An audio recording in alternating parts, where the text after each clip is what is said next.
Hello mga ka-greenie, good day po mga ka-greenie, saan man kayo naroon ngayon. Good morning, good evening, and good afternoon po sa inyong lahat. And for today's video, meron po akong gagawin sa aking mga cactus. Maglalagay po ako ng rice hull. Magta-toppings po ako ng rice hull sa kanila. At gusto ko pong sabihin sa inyo na meron pong bagong pwesto ang aking mga cactus and succulent. New place kasi before ay nasa left po sila. Dito po sila. Ayan. Ayan po yung palatandaan. Mayroong teddy bear. So wala na po sila dyan. Yung aking mga cactus. Hindi pa po ako tapos kasi meron pa akong isang layer ng aking plant truck na hindi pa nalalagyan. Inaayos ko pa. So, nandito na naman po uli sila sa right side. Before, dito sila. Nilipat ko sila dyan. Ngayon, nilipat ko na naman po sila dito. Ayan na po yung bago nilang pwesto. So, parang gusto ko uli sila dyan. Ayan po. So, nandito po yung mga may kulay kong mga cactus, yung yellow, orange, pink, andyan po. At dito naman po yung aking mga old at yung mga gymno na wala masyadong kulay. Ayan po. Ayan po yung mga empty pot ko pa. Kasi medyo madami po ang space na ito. Yung aking mga cactus ay hindi naman masyadong karamihan. So, meron pa akong mga iilan na pot. So, mag-fill in pa tayo para mapuno sila hanggang doon. Pero, ngayon, ang aking gagawin ay maglalagay ako ng rice hull. Sila yung magiging famis. Dahil, napansin ko, wala na pong rice hull ang aking mga cactus. Ayan po, wala na siyang rice hull. Parang na-decompose na siya. At nag-fill in nga pala ako ng mga old ko na soil. Kasi po, sa tagal, nagiging ganyan po. Parang nauubos yung soil. Kaya nagdagdag po ako, nag-abono po ako ng mga soil. Ito kasing rice hull, pag mga ilang buwan na pong mga nakalipas or mag-year na siya, nagdi-decompose na po siya, mahalo po siya at hindi na po siya nagiging sariwa, nabubulok na siya, yun nga, nadi-decompose siya. Kaya ang mangyayari po, siya ay magiging fertilizer. Mga ilang months pong nakalipas, hindi nyo na po yan makikita, yung rice hull na yan. Kasi mag-iibang kulay na po siya. Dahil sa ulan at araw. Lahat po yan lalagyan ko. Kasi halos lahat po ay wala na. Ito po, flowering. Ang ganda. Marami pong namulaklak na mga cactus po ngayon sa aking mga alaga. Kahit po sobrang init. Gusto naman po nila yung sobrang init. Flowering din po. Ayan color pink. Ang aking mga LB. Ayan. Yung iba pong mga astro ko ay lumiit. Nagbabawi po sila ngayon ng laki. Kasi po, mga nakaraang araw, umulan ng sunod-sunod. Parang every week, merong ulan ng isang beses. Kaya, masaya po sila. Urong ko lang ang aking rice hull.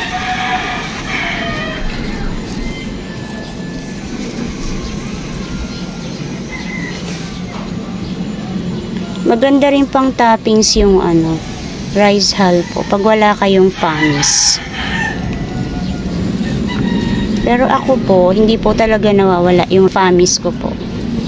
Kasi kailangan po yun sa mixture ng aking potting mix. Pero kung yung iba hindi po naglalagay, okay lang po yun. Kanya-kanya naman po tayong mixture ng potting mix. May iba, wala silang famis kasi mahirap po sa area nila magbili. Okay lang po yun. May mga alternative naman po na pwedeng gamitin kapag wala tayong famis. Ano ka na? Bakit nandyan ka na? Yan. So, dito, ayan po yung empty pot ko. 3.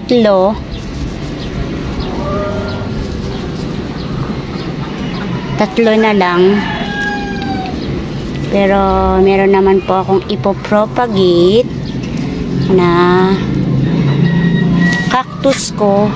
Yung mga anak po nito, ang lalaki na. Ganito nakalaki yan. Ganyan nakalaki, kasing laki na ng mother. Kaya malalagyan ko na po yung 3 na yan.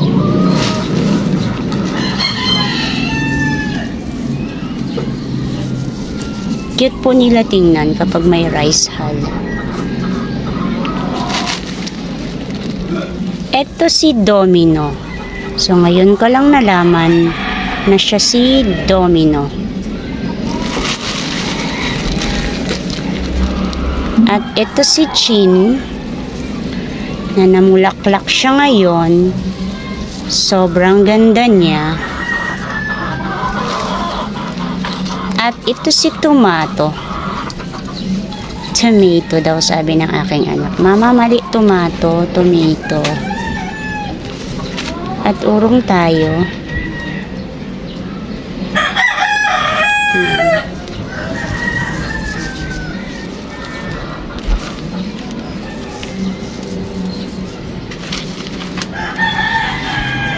And last na to.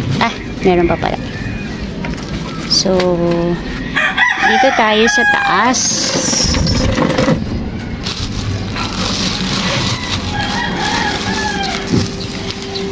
Ang rice hull naman marami siya talagang benefits.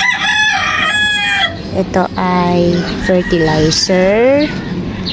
Ipa, isunog na ipa. Yan, fertilizer siya. Kapag nagiging ganun siya, kinocompose siya. Good for aeration din ito. Kasi kapag nahalo po ito sa inyong potting mix, pang fast drainage po ito. Ito hindi lumalaki. Ito ang mabalahibo ko na ito. Ayan, pero at least hindi siya namamatay. Kala ko nga tegi na yan. Kasi ganyan lang siya, di siya lumalaki. At ito yung mga nakagat ko na mga astro. Okay naman sila.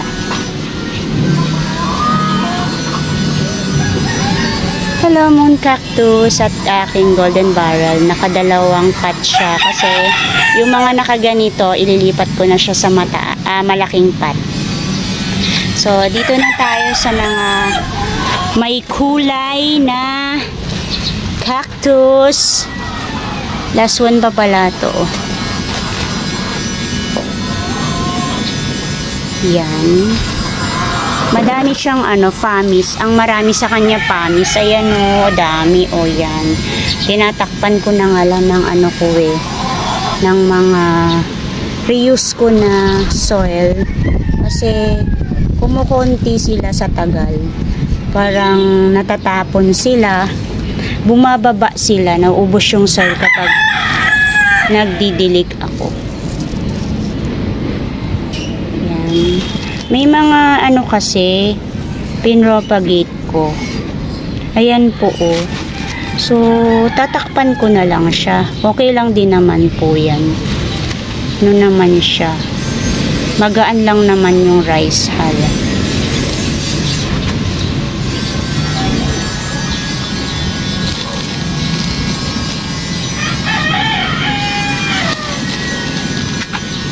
Yung mga gymno na may kulay. Ang healthy po nila. Collect ka po ng mga gymno. Yung may color, yung magaganda. Kasi po, wala ka pong magiging problema sa kanila. Yung akala mo, hindi sila mabubuhay pag binili mo. Pero mabait po sila. Sunloving po sila. Hindi po sila masyado sa water. Ayaw po nila. Lahat naman po siguro, cactus and succulent. Pag araw-araw mo silang didiligan, patay sila. Every other day mo rin sila didiligan, patay din sila. Mas okay po ng isang beses sa isang linggo. Kasi po, kaya po nilang walang water. Kahit po isang linggo. Subok ko na po yan. Lalong-lalo na sa mga matatagal na succulent. Yung mga stable na po na succulent. Kaya po nila ng almost 1 week, 10 days. And then, uulan ng isang araw. Okay na po yun. Kahit sa susunod pa uli na naman kayo magdilig. Ganun po ang dilig ng mga cactus and succulent. Maganda po ito sa mga busy person. Pero gusto pong mag-collect. Kasi yung pagdidilig po, medyo nakakapagod po yun kung araw-araw.